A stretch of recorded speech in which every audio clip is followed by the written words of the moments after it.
Welcome back again to the channel, guys. Are you ready for Ghana? Is the world actually ready for what Ghana has in stock for them?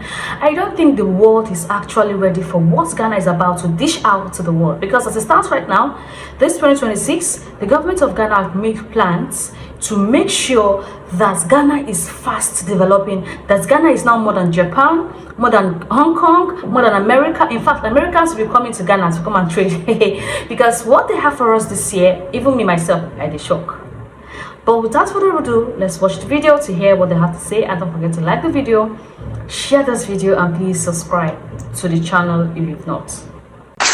Last year by this time, dollar was almost 17 plus. Look at the power of leadership. This is the first time in the history of Ghana that we enter December and the dollar, rather instead of rising, it dropped. That means, listen to me, that means that the problem we have is leadership. Last year by this time, dollar was almost 17 plus. Look at the power of leadership.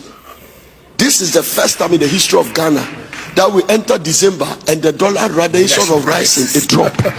That means, listen to me, that means that the problem we have. So the Bank of Ghana did not lose $240 million to gold bond operations in 2025. Let me explain. You see, in December 17th, 2025, the IMF completed Ghana's fifth review under its 39th month extended credit facility program. Now, this is part of a $3 billion economic support package agreed in May 2023 to help Ghana stabilize its economy after deep crisis. Now, let me make you understand this better. You see, completion of this review unlocked an immediate disbursement of about $385 million, bringing total IMF funds disbursed to roughly $2.8 billion so far. Now, here's what most of you didn't pay attention to. Now, according to the IMF reports, Ghana's performance after the program has been broadly satisfactory, and major shifts from early years when targets were frequently missed. Now, GDP grew stronger than expected through 2025, with growth outpacing pre-crisis trends. Inflation cooled down into single digits within the Bank of Ghana's target range. Now, this is a huge win after years of double-digit inflations. The IMF says Ghana's international reserves are now higher than expected. Now, in simple terms, the country has more dollars and gold saved than the IMF planned for. Now, this gives the Bank of Ghana more power to stabilize the cedi and protect the economy from external shocks. Now, at the same time, Ghana's exports are performing strongly, especially gold and cocoa. These exports brings in steady US dollars, which increase foreign exchange inflows, strengthen reserves, and reduces pressure on the cedi. The IMF says Ghana is on track for a primary surplus. Now, this means government is collecting more money than it spends on everyday operations, ignoring debt interest. Now, this shows fiscal discipline and frees up money for investments. Now, on debt restructuring, Ghana has made significant progress with creditors. Now, this means immediate repayment pressures are lower, giving the country breathing room to focus on growth, jobs, and services without defaulting on its loans. The IMF also notes Ghana's energy sector is stabilizing. No more doom so. Now, payment to independent power producers have risen significantly, and the government has agreed on a legacy debt restructuring, where things take a deep turn. The IMF says Ghana has made progress, but it's still fragile. Ghana depends heavily on exports like gold, cocoa, and oil. If prices fall, the economy and the cedi could take a hit. The government needs to continue reforms in taxes, spending, and institutions. Now, delays can reduce investor confidence and slow growth. The IMF says debt restructuring must be completed. Now, without it, borrowing remains expensive and planning becomes difficult. Now, in short, things are improving, but Ghana still faces significant risk, and the economy isn't completely out of danger yet. Now, here's where things get complicated. Online articles claim Ghana lost $240 million through gold board and Bank of Ghana gold operations. But here's what most of you don't know. The IMF report confirms losses related to the Ghana Gold for Reserves program, about $240 million to the end of the third quarter of 2025, mainly due to trading shortfalls and fees linked to artisanal gold transactions. Now, this is very important. You see, the Ghana Gold Board has publicly rejected the notion that it personally made losses. Now, according to the CEO, Sami Jemfi, Gold Board's operation generated over $10 billion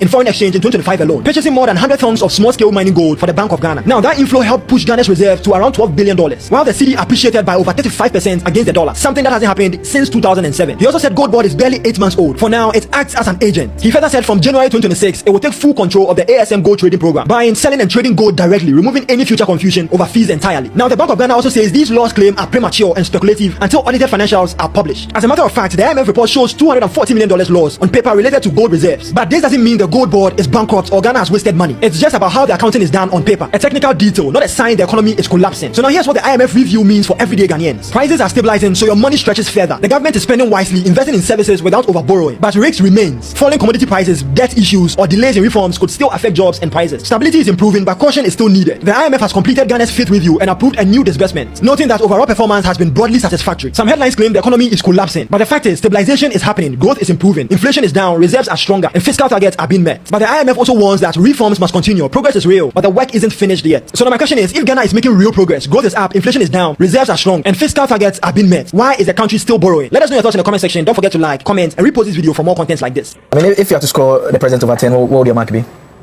You see, I wouldn't have said 10 over 10, but I can give ourselves 9.5. 9.5 over 10. Okay. Yes. Okay. And I know why I've said 9.5. What has taken the 0.5 away? Oh, but this press conference, people have forced some Ghanaians to believe that things are a bit difficult. Don't you hear his speech?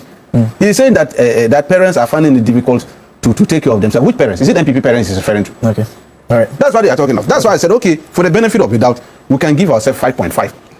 And then 9.5. And then 9.5. We are giving ourselves 9.5 so that the MPP can take the 5% because of their press conferences that they are doing. Picture of the economy that he paints, and rightly so. And then he talks about also the cedi appreciation against the major trading currencies. We've seen that. In fact, the last time we checked, it's trading at 10 cedis, 51 pesos thereabout at the interbank. But then again, at the Forex Bureau, you'll get it a little below 12 cedis to the dollar. We've seen fuel prices go down in the first pricing window for the year 2026.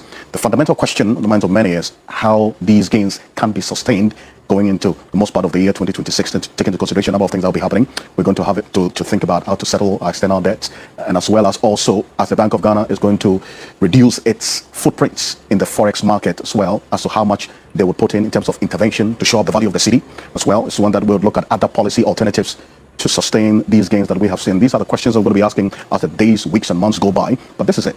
What the president talks about, I'm going to put it on the screen right now. It's a picture that is captured statistically and also confirmed. We're ending the year, at least based on what the Ghana Sales Service put out. The month of November saw inflation at 6.3%. Now, by next week or two, we're going to hear exactly how we ended the month of December in terms of the inflation rate. But this is it, 6.3% for inflation, right from 23.5 when he took office as president of the Republic of Ghana in January. It's been on the decline consistently to 23.1 in February, 22.4 in March, 21.2 in April, 18.4% in May. And in fact, we've seen a direct link between the inflation rate and then also the appreciation of the cedi. Because if you look at the main part of this period of the May, June last year, when we saw this big decline in inflation rate, you could also relate within that same period what was happening to the cedi. And this is it. We're going to show it to you. It clearly paints the picture of that nexus, the connection between the inflation rate and also the strength of the cedi. Between May and June, we saw the cedi trading at 10 cedis, 28 pesos, 10 cedis, 30 pesos thereabout. And right from that period as well, you see inflation also reducing sharply from 21.2, 18.4% down to 13.7%. So with the inflation targeting that the Bank of Ghana has been on for quite a while now, we'll see as well how that will continue going into the year 2026. Joe Jackson is a financial analyst. You should pay attention and invest in it. So consider that there's going to be a lot of situation that is coming. We could be the best people, the greatest nation selling foods across the world. If we take that opportunity, that will make us very wealthy and very powerful. Now, number 2 on the list, secondly, Ghana is about to become a superpower. It's going to carry an ultimate ruling power and structure where we will be friends with international bodies in ways that cannot be imagined. Yes. Several presidents will go through the country. Yeah, a lot of them will be coming. Presidents will be coming through this country like how this thing, people are visiting malls. Like they're just coming and going. Different presidents. Yes. African countries and I say no. I'm talking about European, Asian, and everything. Guys, the dimension Ghana government is taking this 2026 is on another level.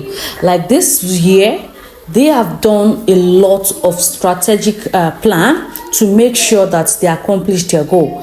And this is a country that is working. If the country is not working, there will be no way they will be developing their country. There will be no way the president will be even addressing its citizens. I can't remember the last time my own president addressed us. Even though he addressed us, he didn't give us assurance of what he is going to do this year. But this is a government that's giving Ghanaians assurance, telling them what to do, telling them how he's going to rule over them, telling them the things he's going to achieve this year.